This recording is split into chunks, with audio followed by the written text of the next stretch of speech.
ஆண்டவராகிய இயேசு கிறிஸ்துவின் நாமத்தினாலே இந்த காலை பொழுதிலே உங்களை அவருக்கு அன்பான வாழ்த்துக்களை நான் தெரிவித்துக் கொள்கிறேன்.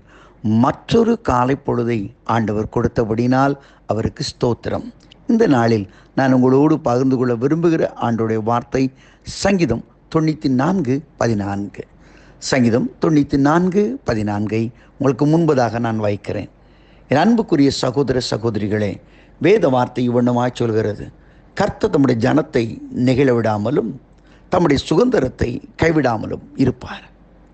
கர்த்தர் தம்முடைய ஜனத்தை நெகிழ விடாமலும் தன்னுடைய சுதந்திரத்தை கைவிடாமலும் இருப்பார் என்று ஆண்டவர் நம்மோடு பேசுகிறார். என் அன்புக்குரிய சகோதர சகோதரிகளே, வாழ்க்கையில் பலவிதமான குழப்பங்களும் பிரச்சனைகளும் வருவது தவிர்க்க முடியாத ஒரு காரியம். இந்த உலகத்தில் நாம் இருக்கிறோம். யோவான் 17ஆம் அதிகாரத்தில் ஆண்டவராகிய கர்த்தர் ஜெபிக்கும்போது சொன்னார் அல்லவா, தீங்குகளை சேதப்படுத்தாதபடி பாதுகாத்துக் கொள்ளும். தீங்கே இல்லாமல் இருக்க வேண்டுமானால் இந்த உலகத்தை அப்படி இருக்க முடியாதே என்று ஆண்டவர் சொல்லிவிட்டேன். ஏனென்றால் இந்த உலகமானது பொல்லாங்குள்ளே இருக்கிறது. சரி, வாழ்க்கையிலே போராட்டங்கள் வரலாம், ஆனால் நம்முடைய வாழ்க்கையிலே தடுமாற்றங்கள் வரக்கூடாது. மறுபடியும் சொல்லுகிறேன், வாழ்க்கையிலே போராட்டங்கள் வருகிறதை தவிர்த்து விட முடியாது. அதை போராட்டங்கள் வருவது இயல்பு. ஆனால் உன்னுடைய வாழ்க்கையிலே தள்ளாட்டங்கள் வரக்கூடாது. எப்பக்கம் நெருக்கப்பட்டோம் அது வருகிறது. நாங்கள் ஒடுங்கி போவதில்லை. அதனால் நாங்கள் ஒடுங்கினா நாங்கள் அப்படியே ஸ்ட்ரகிள் ஆகி, ஐயோ இப்படிலாம் நெருக்கம் வந்துடுச்சு, இப்படிலாம் போராட்டம் வந்துடுச்சு, நான் என்ன பண்ணுவேனாக்கும் அப்படின்னு சொல்லி நாங்கள் மாறுவதில்லை. அதான் ரொம்ப அற்புதமான ஒரு வார்த்தை. நெருக்கங்கள் வரலாம், ஆனால் நெருக்கங்கள் உங்களை நிகழ்விடாமல் பாதுகாக்க கர்த்தர் உங்களோடு இருக்கிறார். தேசத்திலே பஞ்சம் தவிர்க்க முடியாத காரியம். ஆனால் ஒரு கேரித்தாற்றண்டையிலே காகங்கள் மூலமாய் போஷிக்க என் தேவன் வல்லவராய் இருந்தார்.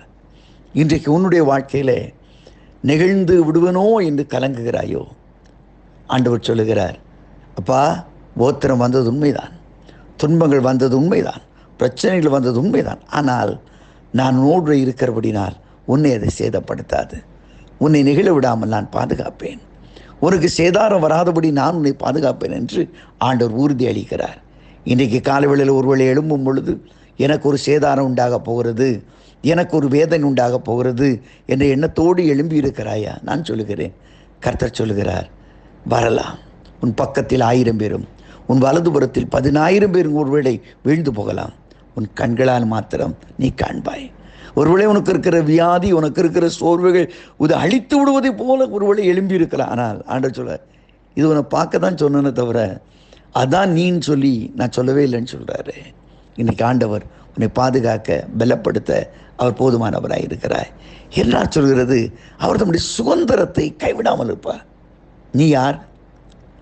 தேவனுடைய சுதந்திரமாக இருக்கிறார். தாவீது அழகாக சொல்கிறான் அல்லவா, தேவனே காப்பாற்றும் என்று சங்கீதம் 16 ஆரம்பிக்கிறான். அவன் சொல்கிறான், தேவரீர் என் சுதந்திரம், என் பாத்திரத்தின் பங்குமாயிருக்கிறேன். நீ ஆண்டோடைய சொந்த சொத்தப்பா. அந்த காலத்தில் உன்னை ஆச்சரியமான ஒளிக்கு வரவழைத்தோடைய புண்ணியங்களை அறிவிக்க முடியும். அவரால் தெரிந்து கொள்ளப்பட்ட அவருடைய ஜனமாக, அவருடைய சொந்த சொத்துக்களாக, பிக்கூலியர் என்பதற்கு அல்லது ஸ்பெஷல் பீப்புள் என்பதற்கு நீ ஒரு ஆண்டோடைய சுதந்திரம்.